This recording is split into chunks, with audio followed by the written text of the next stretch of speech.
Hello everyone, welcome to study to achieve channel. Telangana high court మరియు జిల్లా కోర్ట్స్కి సంబంధించి నోటిఫికేషన్స్ మనకు నిన్న రావడం జరిగింది. సో అన్ని నోటిఫికేషన్స్ నేను ఒకే వీడియోలో డిస్కస్ చేశాను. అరౌండ్ 49 మినిట్స్తో ఆ వీడియో అయితే చేశాను. సో చాలా కమెంట్స్ అయితే రావడం జరిగింది. ఆ కమెంట్స్కి రిప్లై ఇస్తూ నేను ఈ వీడియో అయితే చేస్తున్నాను. మీలో ఇంకెవరైనా ఆ వీడియో చూడకపోతే వీడియో చూడండి, ఓకేనా? ఆ వీడియో చూసి ఈ వీడియో చూడండి, అన్ని డౌట్స్ అయితే క్లియర్ అయిపోతాయి. అండ్ మన ఛానల్ని ఇంకెవరైనా సబ్స్క్రైబ్ చేసుకోండి అంటే ఛానల్ని సబ్స్క్రైబ్ చేసుకోండి. పక్కనే ఉన్న బెల్ ఐకాన్ని కూడా క్లిక్ చేయండి, సో దట్ మేము పెట్టే ప్రతి వీడియో నోటిఫికేషన్ మీ వరకు వస్తుంది. కింద డిస్క్రిప్షన్లో టెలిగ్రామ్ గ్రూప్ లింక్ అయితే పెడుతున్నాను. ఇంకా ఎవరైనా జాయిన్ అవ్వని అంటే జాయిన్ అవ్వండి. ఎందుకంటే ఏదైనా వీడియో రూపంలో నేను మీకు అప్డేట్ ఇవ్వకపోయినా అక్కడ నేను పోస్ట్ అయితే చేయడం జరుగుతుంది, ఓకేనా? మన ప్రీవియస్ ఛానల్ అరౌండ్ 60,000 సబ్స్క్రైబర్స్తో ఉండే, అందులో మ్యాక్సిమం హైకోర్టుకి సంబంధించిన ఇన్ఫర్మేషన్ ఉండే. సో ఆ ఛానల్ యూట్యూబ్ వాళ్ళు డిలీట్ చేయడం జరిగింది. సో మళ్ళీ నేను ఈ కొత్త ఛానల్ అయితే క్రియేట్ చేశాను మీకు హెల్ప్ చేయడానికి. సో ఆ ఛానల్ ఏ విధంగా అయితే సపోర్ట్ చేశారో అదేవిధంగా ఈ ఛానల్ని కూడా సపోర్ట్ చేయండి, ఓకేనా? మ్యాక్సిమం ఇన్ఫర్మేషన్ నేను ఇవ్వడానికి అయితే ట్రై చేస్తాను. సో ఈ వీడియో అయితే స్టార్ట్ చేద్దాం ఈరోజు. సో ఫస్ట్ పాయింట్ ఇక్కడ చూసుకున్నట్లయితే లోకల్ ఎవరు అని చాలామందికి డౌట్స్ అయితే వస్తున్నాయి. సో 4th నుంచి 7th క్లాస్ వరకు ఎవరైతే ఒకే జిల్లాలో చదువుంటారో సో వాళ్ళను ఆ జిల్లాకు లోకల్గా పరిగణించడం జరుగుతుంది. సపోజ్ మీరు నిజామాబాద్ జిల్లాలో 4 నుంచి 7వ తరగతి వరకు ఒక జిల్లాలో మీరు చదివినట్టయితే సో ఆ జిల్లాకు నిజామాబాద్కు మీరు లోకల్గా పరిగణించడం జరుగుతుంది. లేదు మల్టిపుల్ డిస్ట్రిక్ట్స్లో మీరు చదివినట్టయితే అప్పుడు 1st నుండి 7th క్లాస్ చూడడం జరుగుతుందంట, ఓకేనా? 1st నుండి 7th క్లాస్ వరకు మీరు ఏ జిల్లాలో ఎక్కువ క్లాసెస్ చదివారో ఆ జిల్లాకు మీరు లోకల్గా పరిగణించడం జరుగుతుంది. ఇది సెకండ్ పాయింట్ ఇక్కడ వాళ్ళు మెన్షన్ చేయడం జరిగింది. 4th నుంచి 7th చూస్తారు. 4th నుంచి 7th చూసినా వాళ్ళకు ఒకవేళ ఆ క్లారిటీ రాకపోతే 1st నుండి 7th క్లాస్ చూస్తారు. ఏ జిల్లాలో అయితే మ్యాక్సిమం క్లాసెస్ చదివి ఉంటారో ఆ జిల్లాకు మిమ్మల్ని లోకల్గా పరిగణించడం జరుగుతుంది. నెక్స్ట్ ఎవరైతే 10th క్లాస్ ఎగ్జామినేషన్ ప్రైవేట్గా రాశారో సో 7th క్లాస్ పాస్ అయిన తర్వాత ఏ జిల్లాలో అయితే మీరు పాస్ అయ్యారో 7th class so preceding 7th class pass అయిన ఇయర్ అంటే దానికంటే ముందు 7 ఇయర్స్ మీరు ఏ జిల్లాలో అయితే ఉన్నారో ఆ జిల్లాకు సంబంధించిన తహసీల్దార్ ద్వారా రెసిడెన్స్ సర్టిఫికేట్ అయితే మీరు ప్రొడ్యూస్ చేయాల్సి ఉంటుంది, ఓకేనా? సో ఇది మూడవ పాయింట్. సో 4th నుంచి 7th క్లాస్ మ్యాక్సిమం ఒక జిల్లాలో చదివినట్టయితే ఆ జిల్లాలో మీరు లోకల్గా పరిగణించడం జరుగుతుంది. మల్టిపుల్ డిస్ట్రిక్ట్స్లో చదివినట్టయితే 1st to 7th క్లాస్ చూడడం జరుగుతుంది, ఓకేనా? ఇది లోకల్ నాన్ లోకల్కి సంబంధించి, ఓకేనా? నెక్స్ట్ ఇంకో పాయింట్. సో ఇక్కడ చూడొచ్చు మీరు ఈ డిస్ట్రిక్ట్ కోర్టులో ఏవైతే వేకెన్సీస్ ఉన్నాయో అవి లోకల్ క్యాండిడేట్స్కి ఫేవర్గా ఉంటాయని వీళ్ళకి చెప్పడం జరిగింది. సో లోకల్ క్యాండిడేట్స్కి ప్రిఫరెన్స్ ఇస్తారు. అండ్ ఇక్కడ నాన్ లోకల్ అప్లై చేయొద్దా సార్ అని మీలో చాలామందికి డౌట్ ఉండొచ్చు. నాన్ లోకల్ వాళ్ళు కూడా ఎలిజిబులే, బట్ మీరు టాప్లో ఉంటేనే మీకు జాబ్ వస్తుంది. సో ఆ కాన్ఫిడెన్స్ ఉంటే ఖచ్చితంగా అప్లై చేయండి, రాయండి, ఓకేనా? సో ఫస్ట్ ప్రిఫరెన్స్ మాత్రం అంటే టాప్లో ఉంటే మాత్రం మీకు జాబ్ వస్తుంది, ఓకేనా? సో ఇది ఫస్ట్ పాయింట్ దీంట్లో. నెక్స్ట్ మనం డౌట్స్ చూద్దాం. చాలామంది డౌట్స్ అడిగారు కదా, సో ఆ కమెంట్స్ చూద్దాం. సో ఫస్ట్ కమెంట్ చూడొచ్చు ఇక్కడ, ఇది గవర్నమెంట్ జాబా అవుట్సోర్సింగ్ జాబా అని అడుగుతున్నారు. ఇది డైరెక్ట్ రిక్రూట్మెంట్ ద్వారా భర్తీ చేస్తున్నారండి. సో ఇవన్నీ permanent jobs. I have one doubt, please clarify. In case ఒక డిస్ట్రిక్ట్లో ఎస్టీ వేకెన్సీస్ లేదు అంటే ఆ పోస్ట్కి ఎస్టీ వాళ్ళు అప్లై చేయొద్దా, జనరల్లో కన్సిడర్ చేయరా?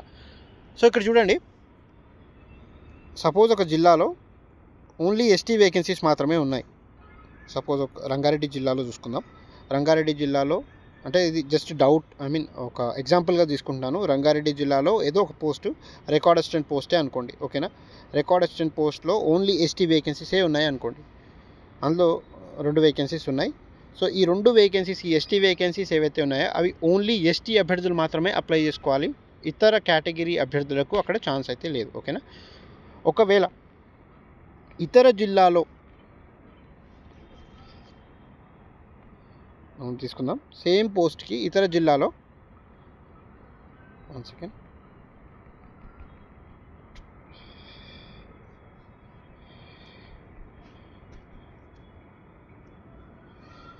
సేమ్ పోస్ట్కి సపోజ్ హైదరాబాద్ తీసుకుందాం. రికార్డ్ అసిస్టెంట్ పోస్ట్కి హైదరాబాద్లో ఎస్టీ వేకెన్సీస్ ఉన్నాయి, ఓసీ వేకెన్సీస్ ఉన్నాయి అనుకుందాం. ఓకేనా, ఓసీ వేకెన్సీస్ అరౌండ్ 7 ఉన్నాయనుకోండి, ఎస్టీ వేకెన్సీస్ అరౌండ్ 2 ఉన్నాయనుకోండి. ఇక్కడ ఎస్టీ వాళ్ళు అప్లై చేసుకోవచ్చు, ఎందుకంటే ఇక్కడ జనరల్లో వేకెన్సీస్ ఉన్నాయి కదా. ఇక్కడ ఇప్పుడు జనరల్గా వీళ్ళు కన్సిడర్ చేయడం జరుగుతుంది, జనరల్ కేటగిరీ వేకెన్సీస్లో కన్సిడర్ చేయడం జరుగుతుంది. ఇక్కడ మీరు అప్లై అయితే చేసుకోవచ్చు. ఇక్కడ ఎస్సీ వాళ్ళు, ఎస్టీ వాళ్ళు ఎవరైనా అప్లై చేసుకోవచ్చు. ఓకేనా, ఎందుకంటే ఓసీలో వేకెన్సీస్ ఉన్నాయి కాబట్టి ఓసీలో అందరూ అన్ని కేటగిరీకి సంబంధించిన అభ్యర్థులు ఎలిజిబుల్. ఓకేనా, next doubt, last time age తక్కువగా ఉండడం వల్ల 2 పోస్టులు మిస్ అయినాయి అన్న, ఈసారి ఖచ్చితంగా కొట్టండి, బాగా చదవండి. ఓకేనా, all the best. AP candidates eligible sir అని అడుగుతున్నారు. ఏపీ క్యాండిడేట్స్ ఎలిజిబులే అండి, అటు డిస్ట్రిక్ట్ కోర్ట్స్కైనా సరే. డిస్ట్రిక్ట్ కోర్టులో ఒకవేళ మీరు అప్లై చేస్తున్నట్టయితే ఖచ్చితంగా టాప్లో ఉంటేనే మీకు జాబ్ వస్తుంది. హైకోర్ట్స్ కూడా మీరు ఎలిజిబులే. ఓకేనా,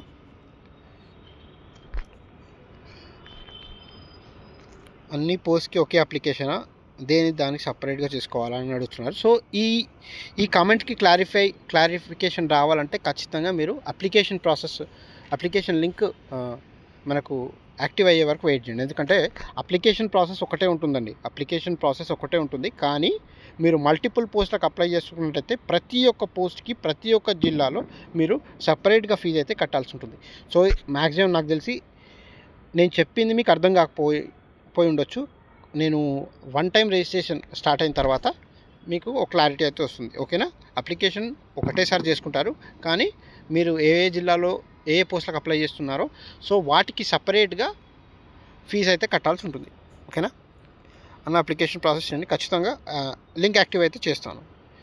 సార్ నేను బీసీబీ క్యాండిడేట్ను, మా డిస్ట్రిక్ట్లో బీసీబీ లేవు, నా ఏజ్ 36, ఏజ్ రిలాక్సేషన్ వర్తిస్తుందా? మీ జిల్లాలో బీసీబీ వేకెన్సీస్ లేకపోతే ఏజ్ రిలాక్సేషన్, మీకు age relaxation 5 years age relaxation ఉందండి.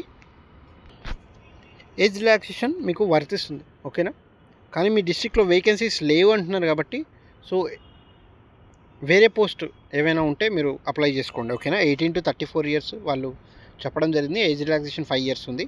సో మీరు ఎలిజిబులే. క్వాలిఫికేషన్ ఏంటి, సో ఆల్రెడీ ఆ వీడియో కింద నేను క్వాలిఫికేషన్ డీటెయిల్గా చెప్పానండి. సో ఒకసారి డీటెయిల్గా మొత్తం ఏదైతే పోస్ట్కి అప్లై చేయాలనుకుంటున్నారో ఒకసారి ఆ పోస్ట్కి సంబంధించిన క్వాలిఫికేషన్స్ చూడండి. 1 second.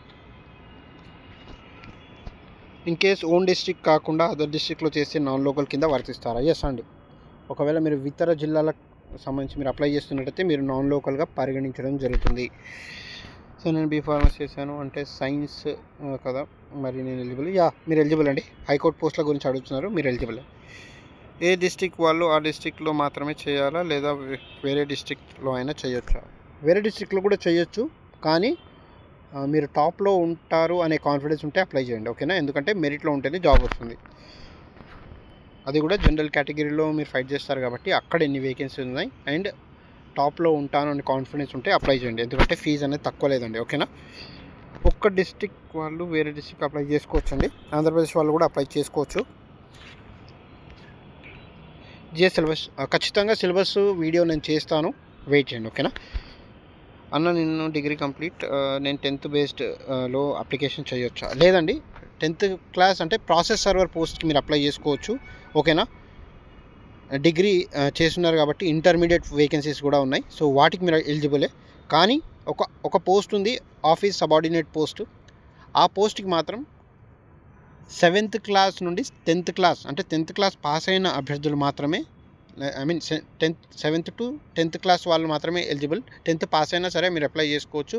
Higher education qualifications like మీరు డిగ్రీ ఉందని చెప్తున్నారు కదా, సో డిగ్రీ ఉంటే మాత్రం ఆఫీస్ సబార్డినేట్ అటెండర్ పోస్టులకు మీరు not eligible. Sir EWS certificate central ఫార్మాట్లో వ్యాలిడ్ అవుతుందా? దీని గురించి నేను చెప్తానండి. ఎలిజిబుల్ అవుతుందండి. ఓకే, స్టేట్లో కూడా ఉంటుంది, సో ఒకసారి స్టేట్ది కూడా మీరు చేయించుకోండి. ఓకేనా, సిలబస్ నేను చెప్తాను. దిస్ ఈజ్ పర్మనెంట్ జాబ్ నోటిఫికేషన్లో అవుట్సోర్సింగ్ కాంట్రాక్ట్ అని ఉంది. పర్మనెంట్ జాబ్ నోటిఫికేషన్లో అవుట్సోర్సింగ్ అండ్ కాంట్రాక్ట్ అని లేదండి. అయితే వాళ్ళకి అవుట్సోర్సింగ్ అండ్ కాంట్రాక్ట్ వాళ్ళు ఎవరైతే ఉన్నారో వాళ్ళకు సపరేట్గా అప్లికేషన్ ప్రాసెస్ చేసుకోవడానికి వాళ్ళు ఇతర డేట్స్ అయితే ఇవ్వడం జరిగింది అప్లికేషన్ ప్రాసెస్కి. సో ఇది పర్మనెంట్ జాబే. వాళ్ళ డీటెయిల్స్ మాత్రం సపరేట్గా తీసుకుంటున్నారు. ఎందుకంటే మీ డీటెయిల్స్ లైక్ ఫ్రెషర్స్ ఎవరైతే ఉన్నారో మీ డీటెయిల్స్ వేరుగా తీసుకుంటున్నారు. ఎందుకంటే వాళ్ళకి సంబంధించి కొన్ని డీటెయిల్స్ అనేవి అడిషనల్గా తీసుకోవడం జరుగుతుంది. ఎందుకంటే వాళ్ళు కొన్ని ఇయర్స్గా వర్క్ చేస్తూ ఉంటారు కదా. సో అందుకే వాళ్ళకి సపరేట్గా అప్లికేషన్ అనేది తీసుకోవడం జరుగుతుంది. మీ అప్లికేషన్ కంప్లీట్ అయిన తర్వాత వాళ్ళకి తీసుకోవడం జరుగుతుంది. సో పర్మనెంట్ జాబ్ ఏది, నోటిఫికేషన్లో అవుట్సోర్సింగ్ కాంట్రాక్ట్ అని లేదు, డైరెక్ట్ రిక్రూట్మెంట్ ద్వారా భర్తీ చేస్తున్నారు. మోస్ట్లీ అన్ని ఈడబ్ల్యూఎస్కి ఇచ్చారు అండి. డైరెక్ట్ డిస్ట్రిక్ట్ జాబ్లో ఉమెన్ పోస్ట్కి బాయ్ అప్లై చేయొచ్చా? లేదండి, ఉమెన్ పోస్ట్లకు ఉమెన్స్ మాత్రమే రిజర్వ్డ్. మాయో 1 బాయ్ టీఎస్ జాబ్ డిస్ట్రిక్ట్ వల్ల అప్లై చేయొచ్చా? Apply fee separate application fee సపరేట్గా చేయాలండి.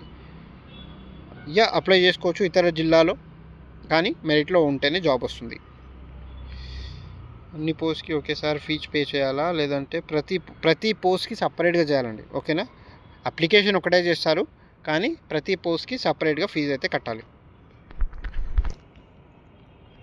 సో ఇది అయిపోయింది. Thank you so much. I have lower type certificate running higher now. Computer operator లేదండి, 17 years ఎక్స్పీరియన్స్ ఉన్న ఇక్కడ హయ్యర్ ఖచ్చితంగా వాళ్ళు అడిగారు. హయ్యర్ సర్టిఫికేట్ మీకు ఉంటేనే అప్లై అయితే చేయండి. లోవర్ ఉంది కాబట్టి అప్లై చేయండి, కానీ హయ్యర్ ఉన్న వాళ్ళకి ప్రిఫరెన్స్ ఇస్తారు. మీరు ఎలిజిబులే, నేను ఎలిజిబుల్ కాదని చెప్పట్లేదు, ఎలిజిబులే. ఎంబీఏ కాదండి, కంప్యూటర్ ఆపరేటర్కి ఒకసారి అప్లికేషన్ ఎడ్యుకేషన్ క్వాలిఫికేషన్స్ చూడండి, వాళ్ళు ఏమేమి అడిగారో. ఓకేనా, 1 second. సో ఒకసారి చూడండి, కంప్యూటర్ ఆపరేటర్కి ఖచ్చితంగా టైప్ రైటింగ్ హయ్యర్ అడుగుతున్నారు. సారీ, లోవర్ అంటే మనకు టైపిస్ట్ కాపీస్ వేకెన్సీస్ ఉన్నాయి డిస్ట్రిక్ట్ వేకెన్సీస్లో. లోవర్ వాళ్ళకు ఛాన్స్ ఇస్తామని చెప్పడం జరిగింది. బట్ ఇక్కడ చూసుకున్నట్టయితే హయ్యర్ మాత్రమే కావాలని అడుగుతున్నారండి. సో లోవర్ సర్టిఫికేట్ ఉంటే నాట్ ఎలిజిబుల్, ఖచ్చితంగా హయ్యర్ ఉండాలని వీళ్ళైతే చెప్పడం జరిగింది. అది కూడా పాస్ అవ్వాలి. అండ్ ఖచ్చితంగా diploma in computer programming or diploma graduate in computer applications చేసి ఉండాలి, 1 year కోర్సు. అది కూడా సెంట్రల్ ఆర్ స్టేట్ గవర్నమెంట్కి సంబంధించి. ఓకేనా, లేదా డిగ్రీ ఇన్ బీసీఏ చేసి ఉండాలి. సో మీరు నాట్ ఎలిజిబుల్ అండి కంప్యూటర్ ఆపరేటర్కి. నెక్స్ట్ ఇక్కడ మల్టిపుల్ డిస్ట్రిక్ట్ అప్లై చేయొచ్చా? మల్టిపుల్ డిస్ట్రిక్ట్ అప్లై చేసుకోవచ్చు. జీకే కోసం ఏదైనా బుక్ చెప్పండి, ఖచ్చితంగా సిలబస్ వీడియోలో నేను చెప్తాను. డిస్ట్రిక్ట్ వాళ్ళు ఏ డిస్ట్రిక్ట్ వాళ్ళు అలా ఏం లేదండి, మీరు వేరే డిస్ట్రిక్ట్ కూడా అప్లై చేసుకోవచ్చు. కానీ ఓసీ కేటగిరీలో ఏవైతే వేకెన్సీ ఉన్నాయో దానికి మాత్రమే ఎలిజిబుల్. అండ్ అది కూడా ఖచ్చితంగా 5% రిజర్వేషన్ ఉంటుంది. టాప్ 1లో ఉంటాను అనే కాన్ఫిడెన్స్ ఉంటే అప్లై చేయండి. Age can be change sir? No, వాళ్ళు ఆల్రెడీ ఇచ్చారు ఏజ్ రిలాక్సేషన్ 5 years. వికారాబాద్ డిస్ట్రిక్ట్లో బీసీఏ బీసీఈ ఈ కేటగిరీ కాకుండా వేరే వాళ్ళు అప్లై చేసుకోవచ్చు, లైక్ ఎస్టీ ఎస్సీ. ఒకవేళ వేకెన్సీస్ ఉంటే అప్లై చేయండి. ఓసీలో ఎస్సీ ఎస్టీలో వేకెన్సీస్ లేకపోతే ఓసీలో వేకెన్సీ ఉంటే అప్లై చేయండి. ఓకేనా, టైపిస్ట్ పోస్ట్కి 1 కంటే ఎక్కువ జిల్లాలు అప్లై చేయొచ్చు. టైపిస్ట్ పోస్ట్కి మల్టిపుల్ డిస్ట్రిక్ట్ అప్లై చేయొచ్చు. ఎగ్జామ్ కూడా ఒకటే ఎగ్జామ్ ఉంటుందండి. ఓకేనా, ఒకటే ఎగ్జామ్ మీరు రాయాల్సి ఉంటుంది. సో అందులో వచ్చిన మార్క్స్ని కన్సిడర్ చేస్తూ వాళ్ళు సెలెక్ట్ అయితే చేయడం జరుగుతుంది. హైదరాబాద్లోనే స్టడీ ఏమి ఉండాలి? ఆల్రెడీ డీటెయిల్ నోటిఫికేషన్ చేశాను, మీరు ఒకసారి ఆ వీడియో చూడకుండానే కమెంట్ చేసినట్టున్నారు. ఓసీ ఎస్సీ అని స్పెసిఫిక్గా మెన్షన్ చేశారు కదా సార్, వేరే కేటగిరీ వాళ్ళు అప్లై చేసుకోవచ్చా? ఓసీలో ఉన్నాయి కాబట్టి వేరే కేటగిరీ వాళ్ళు అప్లై చేసుకోవచ్చు. జూనియర్ అసిస్టెంట్ జగిత్యాలలో లేవా సార్? చూడండి నోటిఫికేషన్ చూడండి. టైపిస్ట్ నోటిఫికేషన్ రంగారెడ్డి డిస్ట్రిక్ట్లో లేవా? ఒకసారి చూడండి నోటిఫికేషన్, కంప్లీట్గా డిస్కస్ చేశాను. నెక్స్ట్ బీటెక్ వాళ్ళు ఎలిజిబుల్లా?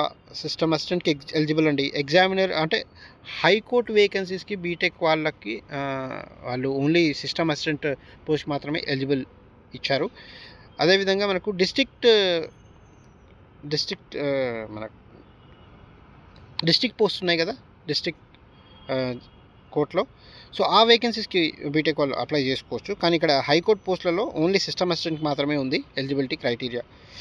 లైక్ మనకు హైకోర్టులో ఎగ్జామినర్ పోస్ట్ మీరు అప్లై చేసుకోలేరు, ఎందుకంటే ఖచ్చితంగా వాళ్ళు డిగ్రీ ఇన్ మనకు లాలో కానీ అదేవిధంగా సైన్స్లో, కామర్స్లో, ఆర్ట్స్లో ఉంటేనే ఎలిజిబుల్ అని చెప్పడం జరిగింది. లేదు డిస్ట్రిక్ట్ కోర్ట్స్కి అప్లై చేసుకుంటే మీరు ఆ పోస్ట్లకు ఎలిజిబుల్.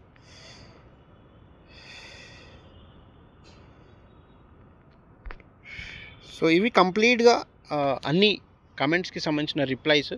ఇంకా ఏమైనా డౌట్స్ ఉంటే కింద కమెంట్స్లో తెలపండి. మ్యాక్సిమం రిప్లై ఇవ్వడానికి అయితే నేను ట్రై చేస్తాను. ఓకేనా. నెక్స్ట్ వీడియోస్ నేను చేస్తాను సిలబస్ గురించి, బుక్స్ గురించి. ఓకేనా. సో నెక్స్ట్ మంచి మంచి వీడియోస్ అయితే పోస్ట్ చేయడానికి ట్రై చేస్తాను. ఏమైనా కమెంట్స్ మీకు ఏమైనా డౌట్స్ ఉంటే మళ్ళీ కింద కమెంట్స్లో తెలపండి. మ్యాక్సిమం రిప్లై ఇవ్వడానికి ట్రై చేస్తాను. ఓకేనా. అండ్ లేదా ఇంకో వీడియో చేయడం జరుగుతుంది. ఓకేనా. ఏమైనా చాలామందికి ఆ డౌట్ అనేది వస్తే ఖచ్చితంగా నెక్స్ట్ ఒక వీడియో అయితే చేస్తాను. నెక్స్ట్ సిలబస్ వీడియో అయితే చేస్తాను. ఓకేనా. Thank you for watching.